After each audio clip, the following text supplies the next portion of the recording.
Sebuah peristiwa yang akan sepenuhnya mengubah Timur Tengah. CNN mengutip draft dokumen dan sumber yang dekat dengan negosiasi, melaporkan bahwa pemerintahan Donald Trump telah menyetujui kesepakatan yang mengizinkan Arab Saudi memperkaya uranium di negaranya sendiri. Hal utama yang dilarang Amerika Serikat untuk dilakukan oleh Iran yang menjadi penyebab dimulainya perang besar.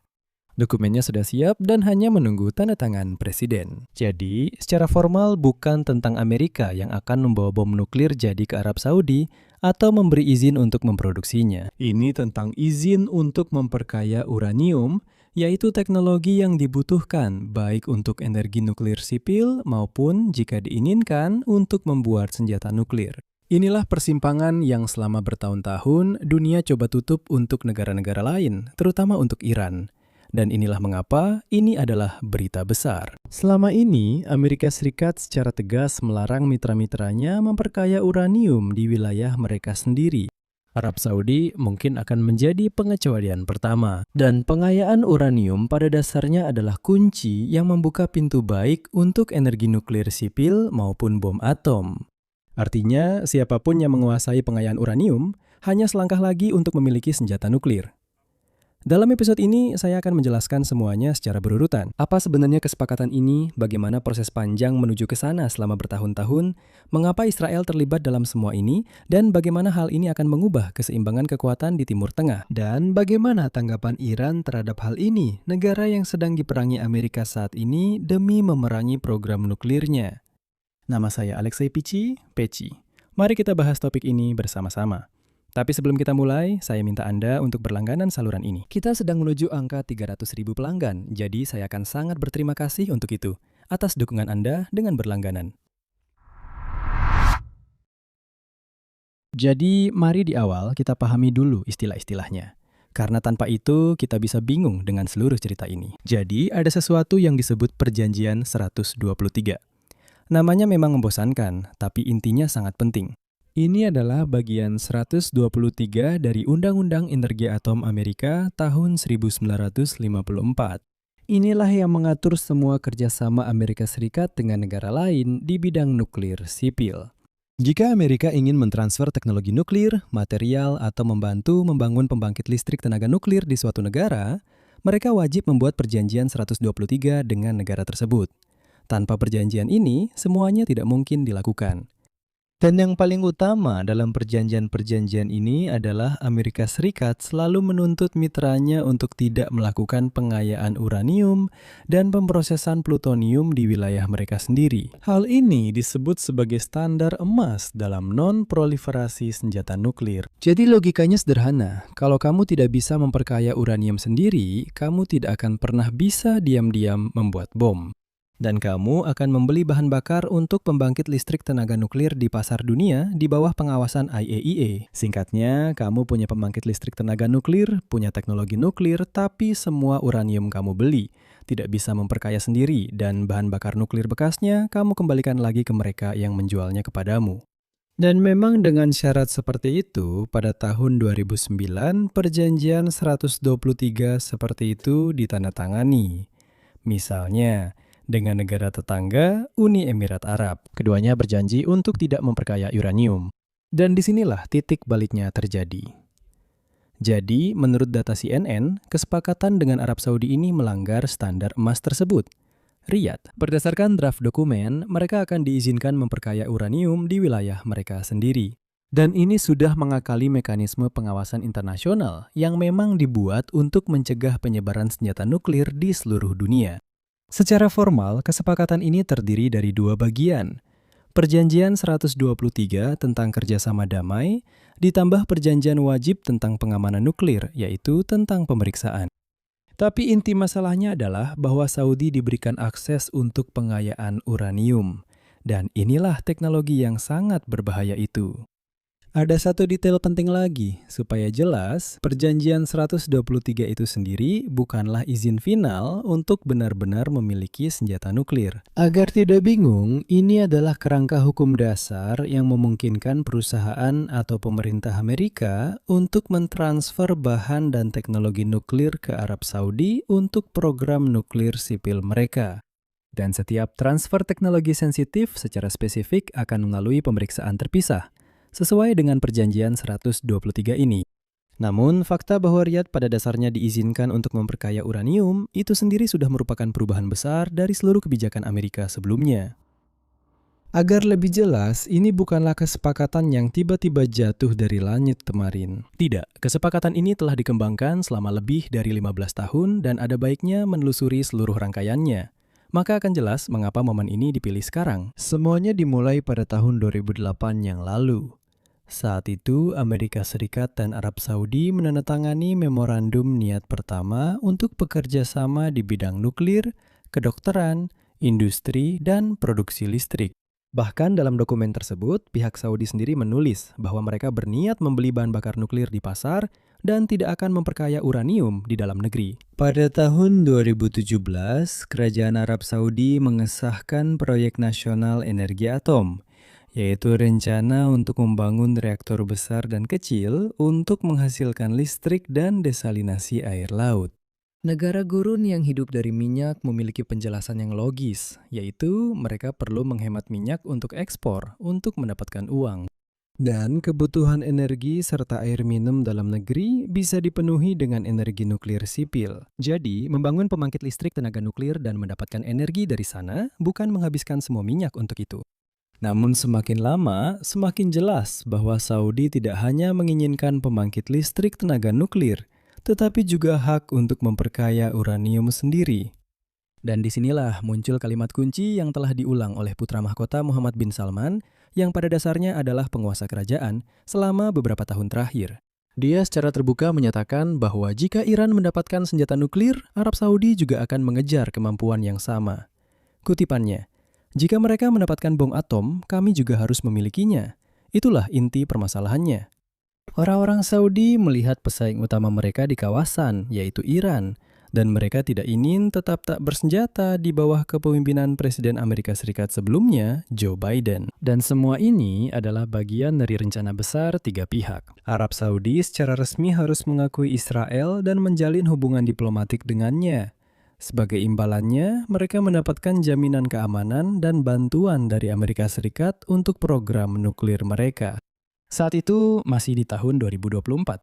Para senator Amerika benar-benar membunyikan alarm dan menuntut bahwa jika memang harus membuat kesepakatan seperti itu, maka Arab Saudi harus secara tertulis menolak pengayaan uranium.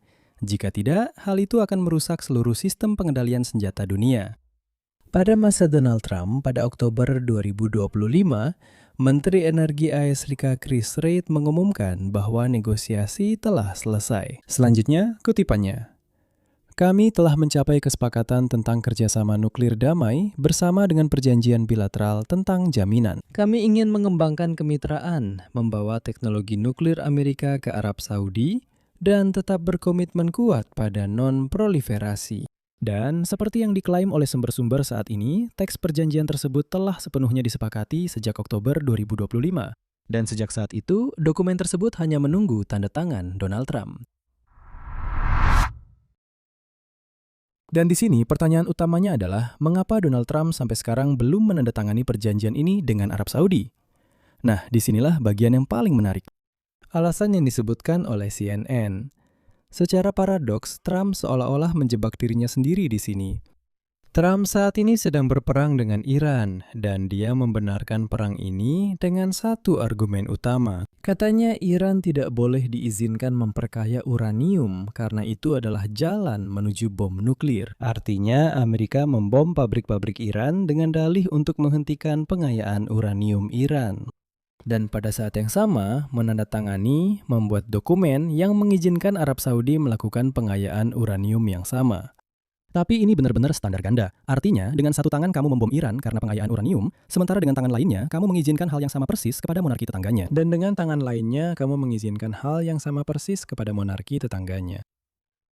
Media Rusia omong-omong tampaknya sudah menyoroti bahwa kesepakatan ini memberi Riyadh akses ke pengayaan yang mirip dengan Iran. Jadi maksudnya Iran tidak boleh karena itu perang, tapi Arab Saudi boleh karena itu justru jadi persahabatan. Ya, bedanya cuma satu, negara adalah musuh Amerika Serikat, sedangkan yang lain adalah sekutu.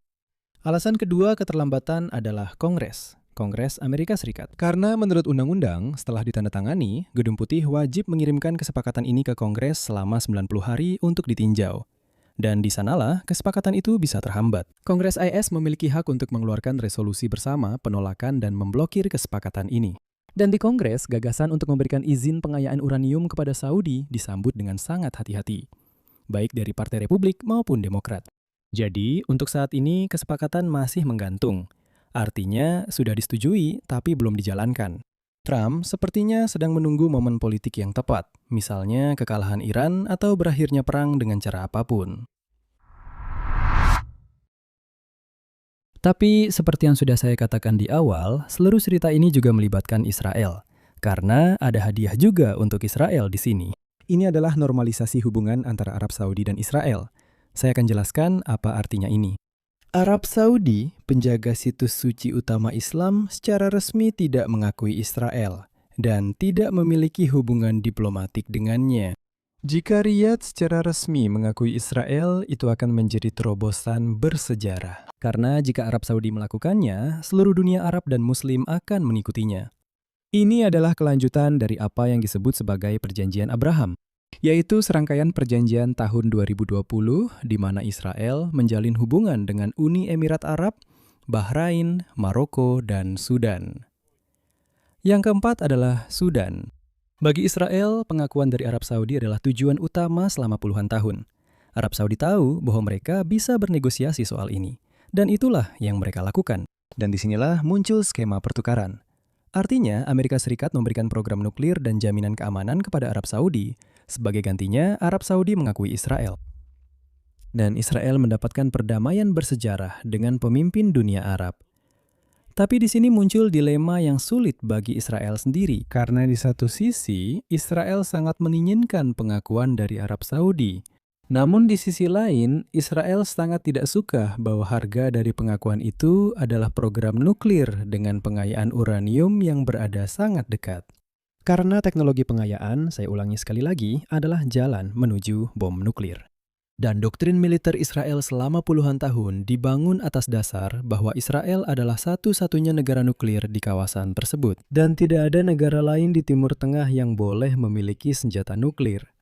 Dan sekarang, para politisi dan pakar keamanan Israel secara terbuka mengkritik pemerintah Netanyahu karena tidak menetapkan syarat tegas bahwa kerjasama hanya akan diberikan jika Saudi setuju untuk tidak memperkaya uranium. Dan ada detail menarik di sini. Menurut data dari Pusat Carnegie, bahkan saat Biden masih menjabat, para ahli keamanan nuklir Israel diam-diam bekerja sama dengan orang Amerika untuk mencari opsi kompromi. Jadi, oke, biarkan pengayaan uranium dilakukan di Arab Saudi, tapi sepenuhnya di bawah kendali Amerika Serikat, agar prosesnya tetap berada di bawah kendali total. Israel bahkan menawarkan solusi cerdik mereka sendiri untuk situasi ini. Maksudnya, biarkan saja Amerika Serikat tidak memberikan hak untuk melakukan pengayaan uranium. Dan biarkan mereka menandatangani perjanjian pertahanan penuh dengan Saudi, seperti yang dilakukan dengan Korea Selatan, dan melindungi kerajaan itu dengan payung nuklir mereka. Dengan begitu, sepertinya Saudi tidak perlu lagi memperkaya uranium sendiri. Namun, sementara ide ini masih menggantung di udara, ada satu masalah lagi yang juga memperlambat segalanya, yaitu perang di jalur Gaza. Karena selama Israel berperang di jalur Gaza, menjadi tidak mungkin secara politik bagi Saudi untuk mengakuinya.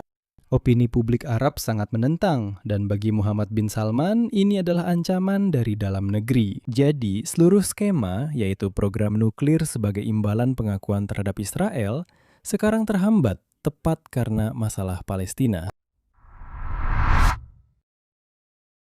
Namun, yang paling penting dari semua ini adalah, seluruh cerita ini akan sepenuhnya mengubah keseimbangan kekuatan di kawasan. Ya, bahkan sampai-sampai Anda tidak akan mengenali Timur Tengah lagi. Jika Arab Saudi diizinkan memperkaya uranium, itu bisa memicu reaksi berantai berupa perlombaan senjata nuklir di seluruh Timur Tengah. Lihat, saya akan jelaskan dengan sederhana. Tetangga mereka, Uni Emirat Arab, pada tahun 2009 setuju dengan syarat ketat untuk tidak memperkaya uranium. Mereka mendapatkan program nuklir, tetapi bersumpah tidak akan memperkaya uranium. Namun, dalam perjanjian mereka ada klausul kecil. Syarat-syaratnya harus tidak kurang menguntungkan dibandingkan dengan negara lain di kawasan tersebut. Begitulah, Emirat memang patut diacungi jempol. Mereka mencantumkan syarat ini bahwa, misalnya, kami punya program nuklir yang sangat hebat, tapi sekali lagi, syarat-syarat perjanjian harus tidak kurang menguntungkan dibandingkan dengan negara lain di kawasan tersebut. Singkatnya, jika Saudi diberikan izin untuk pengayaan uranium, Uni Emirat Arab memiliki hak penuh untuk datang dan menuntut hak yang sama agar syaratnya tidak kurang menguntungkan daripada milik negara tetangga. Dan kemungkinan besar Emirat akan menuntut mereka akan melakukannya, lalu Turki dan Mesir. Para ahli dengan suara bulat memperingatkan bahwa jika Amerika Serikat mundur dari kebijakan non-proliferasi yang telah lama mereka jalankan dan membuka jalan bagi Arab Saudi untuk memperkaya uranium, maka Turki dan Mesir bisa saja mencari teknologi serupa ke Rusia atau Tiongkok yang dengan senang hati akan memberikannya. Dan saat itu, kawasan ini akan benar-benar terjerumus ke dalam perlombaan senjata nuklir. Bayangkan saja situasinya. Iran memperkaya uranium, Arab Saudi memperkaya uranium, setelah itu Uni Emirat Arab, Turki, dan Mesir juga bisa menuntut hal yang sama. Semuanya menginginkan hal yang sama. Artinya, 5 atau 6 negara di Timur Tengah akan berada selangkah lagi dari senjata nuklir. Ini benar-benar skenario mimpi buruk bagi siapapun yang menangani masalah keamanan. Sekarang saja sudah ada satu masalah, yaitu Iran, yang hampir berhasil membuat bom nuklir. Dan nanti akan ada 5 atau 6 negara seperti itu. Jadi, satu kesalahan, satu perang, satu kudeta saja bisa terjadi. Karena itu, saya mohon, Timur Tengah memang, sayangnya, terkenal akan hal ini, dan bahan nuklir bisa saja jatuh ke tangan yang salah. Apa yang harus dilakukan selanjutnya, tidak diketahui. Tapi itu bukan satu-satunya hal yang penting di sini. Lalu bagaimana dengan Iran, yaitu negara yang sedang dibombardir oleh Amerika Serikat demi menghentikan program nuklirnya? Apa yang akan mereka lakukan sebagai balasan? Di sini, bagi Teheran, ini adalah hadiah propaganda yang sempurna. Karena posisi Iran selalu seperti ini, kenapa kami tidak boleh memperkaya uranium, sementara yang lain boleh? Selama bertahun-tahun, Iran mengatakan bahwa program nuklirnya bersifat damai, bahwa pengayaan uranium adalah hak sah mereka menurut perjanjian non-proliferasi nuklir internasional. Dan sekarang, ketika Amerika Serikat secara hipotetis mengizinkan sekutunya, yaitu pesaing Iran, untuk memperkaya uranium, Teheran memiliki argumen yang sangat kuat di tangannya. Artinya, masalahnya bukan pada program nuklir itu sendiri. Amerika Serikat hanya ingin menghancurkan kami hanya karena mereka tidak menyukai kami. Dan percayalah, mereka akan memasukkan logika ini semaksimal mungkin ke dalam propaganda mereka. Bahkan, orang-orang Saudi sendiri mengakuinya. Mereka secara langsung merujuk Iran sebagai contoh. Mereka bilang kalau Iran saja di bawah sanksi yang sangat ketat bisa mempertahankan pengayaan uranium, maka Riyadh juga harus diizinkan memiliki siklus bahan bakar nuklir penuh. Jadi, program Iran telah menjadi pembenaran bagi ambisi Saudi sendiri. Bagi Iran, kesepakatan ini adalah pukulan ganda, tapi juga peluang ganda. Karena pesaing utama regionalnya Arab Saudi mendapatkan teknologi nuklir dari negara adidaya. Peluang. Karena ini menghancurkan seluruh posisi moral Amerika Serikat dalam perang melawan Iran. Bagaimana Amerika bisa menuntut Iran untuk tidak melakukan pengayaan uranium sama sekali dan bahkan membomnya karena itu, sementara pada saat yang sama memberikan pengayaan uranium yang sama kepada Arab Saudi? Inilah yang akan menjadi dilema terbesar. Kesimpulannya, Amerika yang selama setengah abad menjadi penjaga utama terhadap penyebaran senjata nuklir dan yang saat ini sedang membombardir Iran untuk menghentikan pengayaan uranium, kemungkinan sedang menyiapkan kesepakatan yang mengizinkan Arab Saudi untuk memperkaya uranium yang sama. Untuk pertama kalinya dalam sejarah, Amerika Serikat membuat pengecualian seperti itu untuk mitranya. Dan di sini ada momen penting. Pada tahun 2023, Arab Saudi, saya ingatkan, memilih jalan damai, memulihkan hubungan diplomatik dengan Iran dengan bantuan mediasi dari Tiongkok. Artinya, saat itu untuk pertama kalinya, Tiongkok ikut campur di wilayah yang biasanya menjadi pengaruh Amerika Serikat. Karena itu, sekarang Donald Trump ingin menarik monarki terkaya itu beserta ratusan miliar investasinya ke pihaknya. Bagi Israel, situasinya rumit di sini. Karena Israel terombang-ambing antara pengakuan dari Arab Saudi dan risiko bahwa negara itu sendiri akan memiliki senjata nuklir. Namun sampai sekarang, kesepakatan itu belum ditandatangani karena terhambat oleh perang dengan Iran dan juga karena penolakan dari Kongres Amerika Serikat. Namun fakta bahwa kesepakatan ini sudah siap dan hanya menunggu waktunya saja, itu sudah menunjukkan banyak hal. Sampai di sini dulu. Tulis pendapat dan kesimpulan Anda di kolom komentar di bawah episode ini. Jangan lupa subscribe channel ini, tekan lonceng, dan jangan lupa untuk like. Jika Anda ingin mendukung kerja channel ini, Anda bisa melakukannya dengan donasi melalui tautan dan rekening yang ada di deskripsi video ini. Itu saja, jaga diri Anda, sampai jumpa.